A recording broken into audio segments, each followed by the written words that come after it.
Today I'm going to be painting a fairly simple composition of a mountain and some snow. And I've noticed recently my paintings have been getting overly complicated. I kind of do that when I think, how can I make my paintings look better? How can I make them look more interesting? And then I start to put more things in them, make them more complicated, make it like too many levels to it.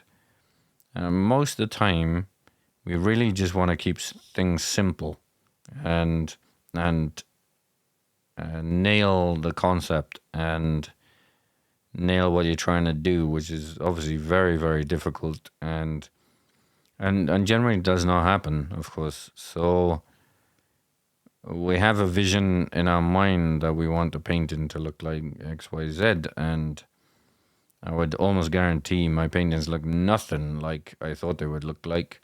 It's very rare that they do.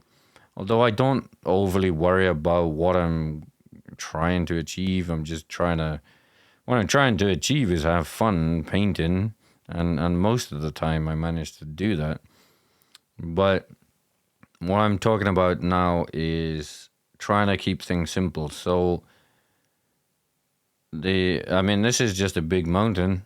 Mountains are very hard to paint, actually. I've been trying to paint them for many years, and most of the time I can't do it, and most of the time it doesn't really work. So I'm pretty happy with this one, but most of the time I'm not. And maybe in a few days or a few hours, I might not like this one either. But I'm not trying to tell you how to paint mountains. I'm just talking generic here about the process of painting in general. Is like, if you want to paint mountains, then copy people or copy other paintings, because if you copy a photo, there's too much detail in photos and it's really hard to simplify it. And that's a skill in itself. So if you're struggling to actually make any paintings that look nice in the first place, then don't copy photos, copy paintings, because when we do these paintings, we've already worked out the problems and removed most of the detail that you don't need. So anyway, back to this mountain. One of the biggest things I like about mountain paintings is the snow. Now, how I paint snow, this might be slightly painful, and you might think like, what are you talking about? Is that I try to imagine the snow falling onto the ground as I'm painting it, very quickly, of course. I don't think about this too long. This painting is 3 times speed. I think it took me about 40 minutes, something like that. So obviously I'm not thinking this fast, but I do paint fast anyway, because if I don't paint fast, I start to overthink things and it doesn't go so well, really. So snow, you can basically start out. I'm not saying basically like as easy as not.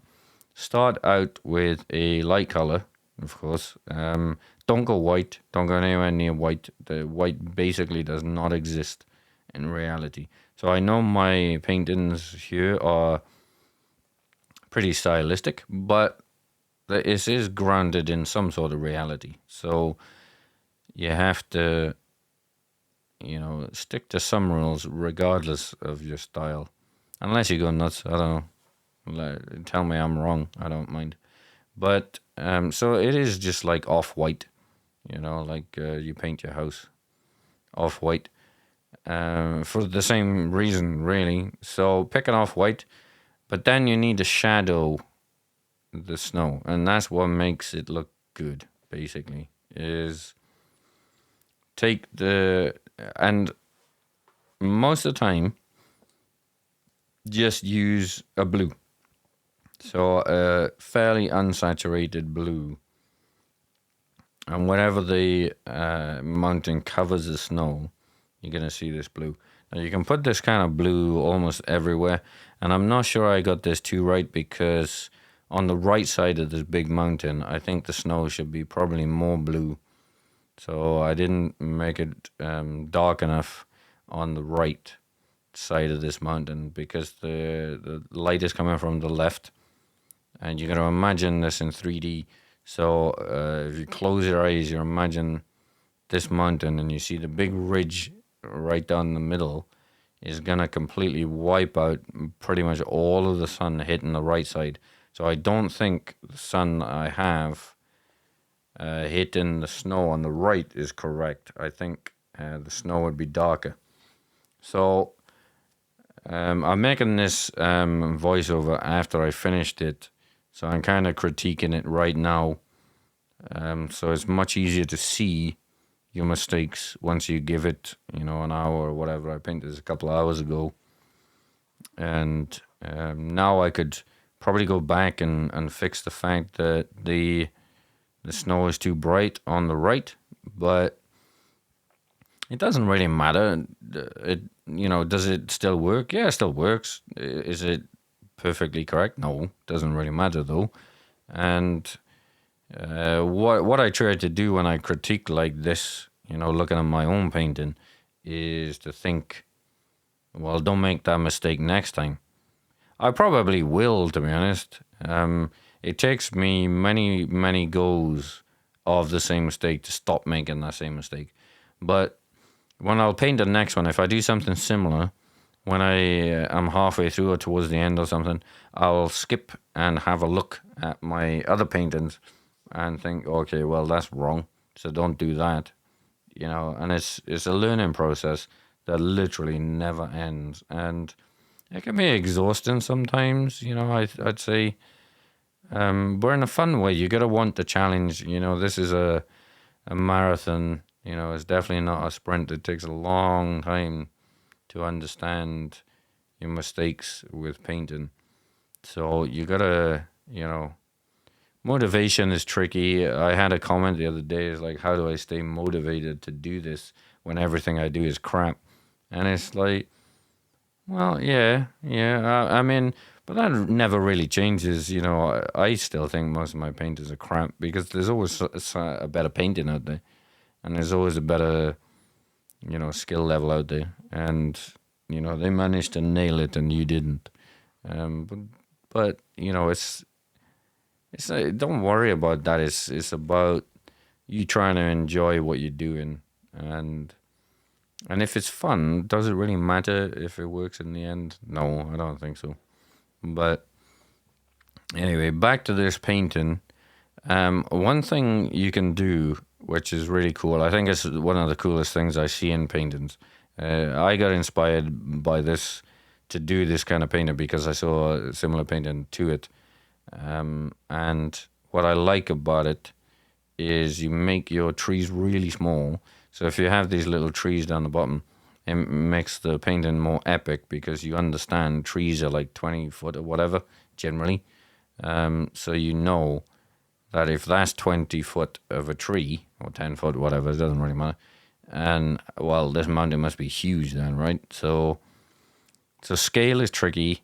I used to get scale wrong literally all the time. So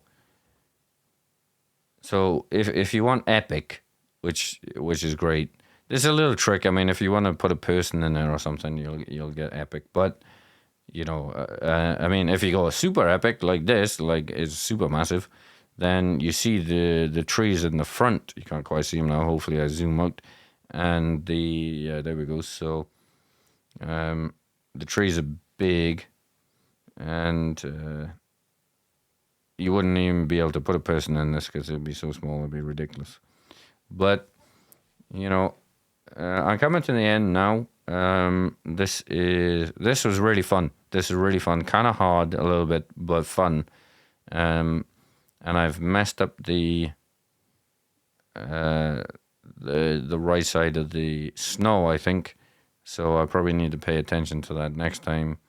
And I go back. Don't go back and fix things. It's pointless. Just move on and have fun and do better next time.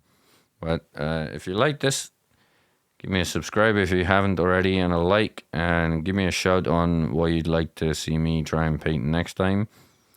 So thank you for watching.